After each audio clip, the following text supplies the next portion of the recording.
Assalamualaikum warahmatullahi wabarakatuh. Shalom, salam sejahtera untuk kita semua. Om Swastiastu, Namo Buddhaya, salam kebajikan. Perkenalkan, saya Muhammad Fikri Haidar dengan nomor induk mahasiswa 120104303.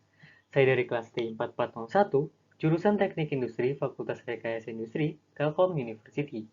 Pada video kali ini, saya akan menjelaskan pemecahan masalah menggunakan penelitian operasional mengenai radiation therapy problem. Kita langsung saja ke kasus yang kita dapatkan kali ini mengharapkan kita untuk mendesain suatu terapi radiasi yang efektif dan optimal untuk membantu Mary yang didiagnosa memiliki penyakit kanker. Mary didiagnosa memiliki kanker dengan stadium cukup lanjut. Secara spesifik, Mary memiliki tumor malignan di area kantung kemihnya. Oleh karena ini, Mary membutuhkan perawatan paling maju yang ada saat ini untuk membantu dia dalam melawan kanker. Dan perawatan ini cukup mencakup terapi radiasi secara ekstensif. Terapi radiasi ini akan menggunakan mesin perawatan eksternal berupa laser untuk mengantarkan radiasi ke tubuh pasien atau tubuh Mary. Dan ini akan memberikan kerusakan baik untuk sel kanker maupun juga jaringan tubuh yang masih sehat. Karena sel tumor memiliki ukuran yang microscopically, ukuran yang kecil, sangat kecil, dosis radiasi yang dipancarkan itu harus cukup besar untuk membunuh sel kanker, akan tetapi harus cukup kecil untuk menyelamatkan sel tubuh yang masih sehat. Tujuan dari perancangan penelitian operasional kali ini untuk memilih kombinasi sinar laser yang akan digunakan untuk perawatan Mary, juga intensitas masing-masing untuk mendapatkan distribusi dosis terbaik. Kemudian, setelah rancangan ini berhasil dikembangkan, terapi akan dilakukan secara berangsur-angsur selama beberapa minggu. Kemudian kita bisa mengilustrasikan persamaan teknik-teknik ini ke dalam bentuk fungsi pertidaksamaan sesuai dengan dosis-dosis yang sudah ditentukan. Data-data yang sudah ditentukan yaitu healthy anatomy, fraction of entry dose-nya itu untuk BIM 1 hanya sebesar 0,4, sedangkan untuk BIM 2 sebesar 0,5. Dan ini harus diminimalisir seminimum mungkin. Sedangkan untuk area critical tissues-nya, BIM 1-nya berupa 0,3 dan BIM 2 sebesar 0,1. Dan ini harus lebih kecil dari sama dengan 7. Sedangkan untuk tumor region-nya, untuk BIM 1 0,5 dan BIM 2 sebesar 0,5. Sama dengan 6.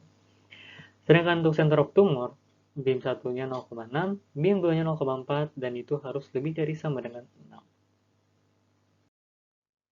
Berdasarkan tabel data tadi, kita dapat membuat model matematis dari permasalahan ini.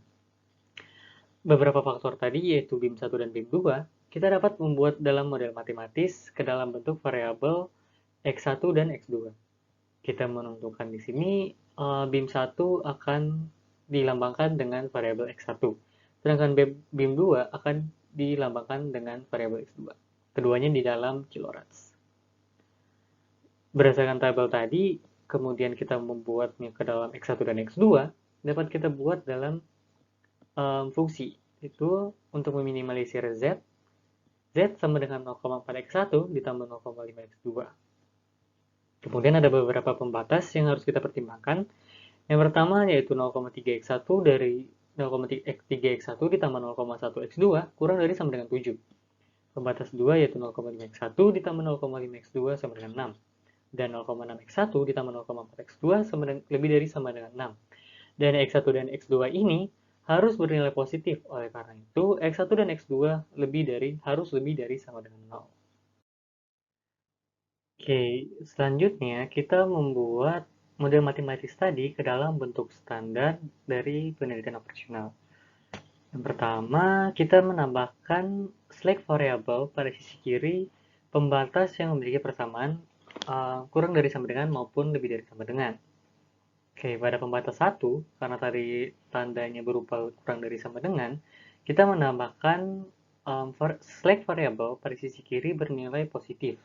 Sedangkan untuk di pembatas 3, kita menambahkan slack variabel bernilai negatif karena memiliki persamaan yang lebih dari sama dengan.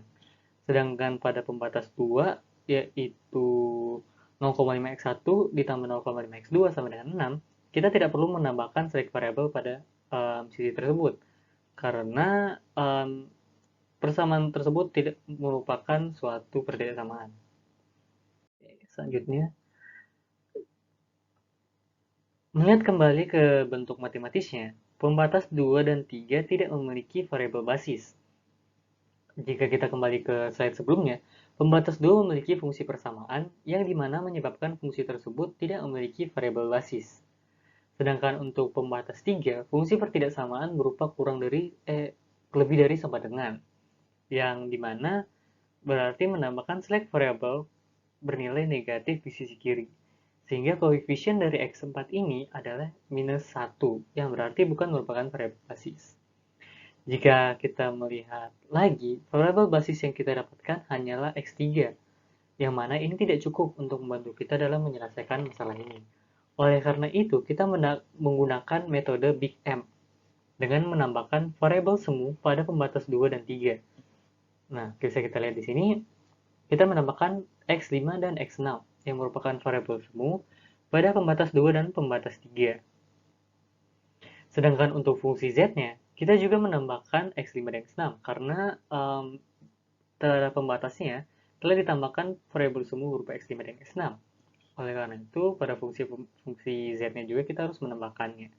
Akan tetapi, koefisien dari M ini merupakan nilai yang sangat tinggi atau tidak terhingga, yang kemudian akan memaksa nilai variabel semu ini akan bernilai sama dengan 0. Karena seperti yang kita ketahui, di saat suatu nilai lebih infinity atau tak terhingga, nilai tersebut dapat didefinisikan sebagai sama dengan 0. Oke. Baik, selanjutnya kita dapat menentukan nilai pada tabel iterasi 1. Pada tabel ini, variabel masuk adalah X1 dan variabel keluar adalah X6. Mengapa X1? X1 merupakan variabel non-basis dan nilai fungsi tujuan dari nilai fungsi tujuan relatifnya atau C-row ini masih bernilai negatif.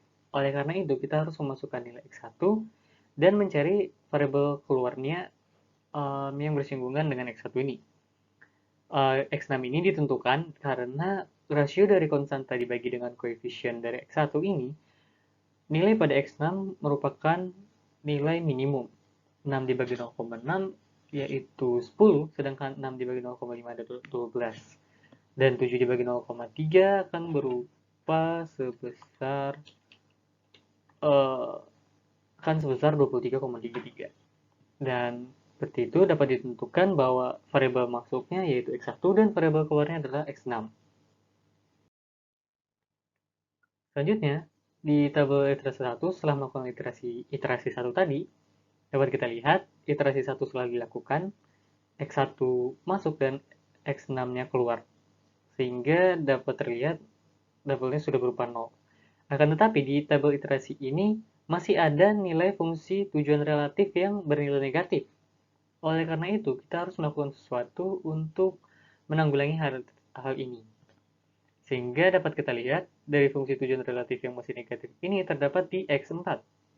Sehingga variabel masuk yang harus kita masukkan yaitu X4 dan menentukan variabel keluarnya. Dapat kita lihat pembagian rasio dari konstanta dibagi dengan koefisien, nilai minimum terdapat di pada X5. Oleh karena itu, variabel keluarnya adalah X5. Oke, baiklah selanjutnya di tabel iterasi 3 ini, setelah dilakukan iterasi 2, terlihat bahwa pada C-row atau fungsi tujuan relatifnya sudah tidak ada nilai satuan nilai yang bernilai negatif. Seperti yang dilihat, 0, 0,1, 0, 0, M dikurangi 0,8, dan M. Semuanya sudah bernilai positif, yang artinya fungsi sudah optimal. Didapatkanlah nilai optimal dari X1 yaitu 12, nilai optimalnya 12, dan untuk X2-nya sama dengan 0 karena tidak ada persinggungan antara X2 di pencarian dalam nilai Z ini. Kemudian dalam memasukkan nilai X1 ini, fungsi Z yang didapatkan bernilai sebesar 4,8. Dari hasil tadi, kita dapat menarik suatu kesimpulan. Dengan BIM 1 atau X1 sebesar 12, dan BIM 2 atau X2 sebanyak 0, kita dapat menentukan banyaknya healthy anatomy, dosis yang diserap oleh Mary akan sebesar 4,8. Ini merupakan nilai optimum yang jika dimasukkan ke dalam pembatas-pembatasnya akan mendapatkan nilai valid atau masuk ke dalam pembatas tersebut. Di yang pembatas penerapan 0,3x1 ditambah 0,1x2 itu kurang dari sama dengan 7. Ketika kita masukkan 0,3x1 dikali 12 itu sebesar 3,6. Kemudian 0,5x1 ditambah 0,5x2 itu sama dengan 6. Setengah dikali 12 itu 6. Kemudian yang ketiga itu 0,6x1 ditambah 0,4x2 itu haruslah lebih dari sama dengan 6. 0,6 dikali 12 itu 7,2. Oleh karena itu, semua ini masuk ke dalam pembatas-pembatas dan nilai optimum telah tercapai sebanyak 4,8. Sekian dari pembawaan materi saya pada kesempatan kali ini mengenai design of radiation therapy di mana kita mencari nilai optimum dari suatu terapi radiasi. Mohon maaf jika terdapat banyak salah kata maupun kekeliruan dari saya. Sekian dari saya. Wassalamualaikum warahmatullahi wabarakatuh. Shalom, salam sejahtera untuk kita semua. Om Swastiastu, Namo Buddhaya, salam kebajikan.